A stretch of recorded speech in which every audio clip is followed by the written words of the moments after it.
तो अभी जिसका वीडियो आप लोगों को मैं दिखा रहा हूँ मेरे भाई, स्क्रीन पे जिस शख्स को आप देख रहे हैं ये कोई मामूली शख्स नहीं है मेरे भाई। ये एक ऐसे कलाकार हैं जो कि फोटो आप लोगों को अभी स्क्रीन पे जो दिखा रहे हैं हूबहू इस फोटो को पेज पे उतार देते हैं। इतना अच्छा इनके पास कलाकारी है जो कि देख के आप लोग अभी दंग रह जाने वाले हैं। आप लोगों को पूरी वीडियो लाइव दिखा रहा हूँ कि देखिए भाई ने कितना जल्दी खेसारी भैया का एक ऐसा ड्राइंग बनाया जो कि देखने के बाद आपको लगेगा ही नहीं कि ये हाथ का बनाया हुआ है मेरे भाई।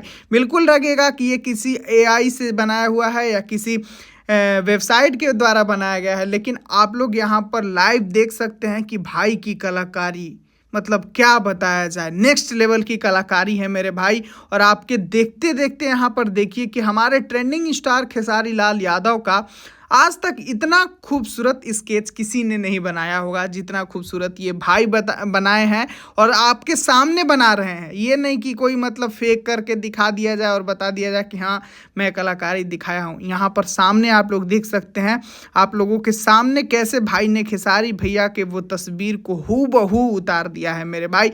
तो इनके कलाकारी के लिए तो एक लाइक तो बनता ही मेरे भाई। जो भी मेरे भाई इस वीडियो को देख रहे हैं एक लाइक और चैनल को सब्सक्राइब करके ज़रूर जुड़ें और इस वीडियो को ज़्यादा से ज़्यादा शेयर करें ताकि इस भाई के कलाकारी को ज़्यादा से ज़्यादा प्यार मिल सके। चलिए अभी के लिए बस इतना ही, मिलता हूँ फिर अगले वीडियो में। वीडियो पसंद आया होगा, ये स्केच आप लोगों को पसंद आया होगा तो वीडियो को लाइक, चैनल को सब्सक्राइब करके ज़रूर जुड़ें। वीडियो को पूरा देखने के लिए सभी दोस्तों को दिल से धन्यवाद।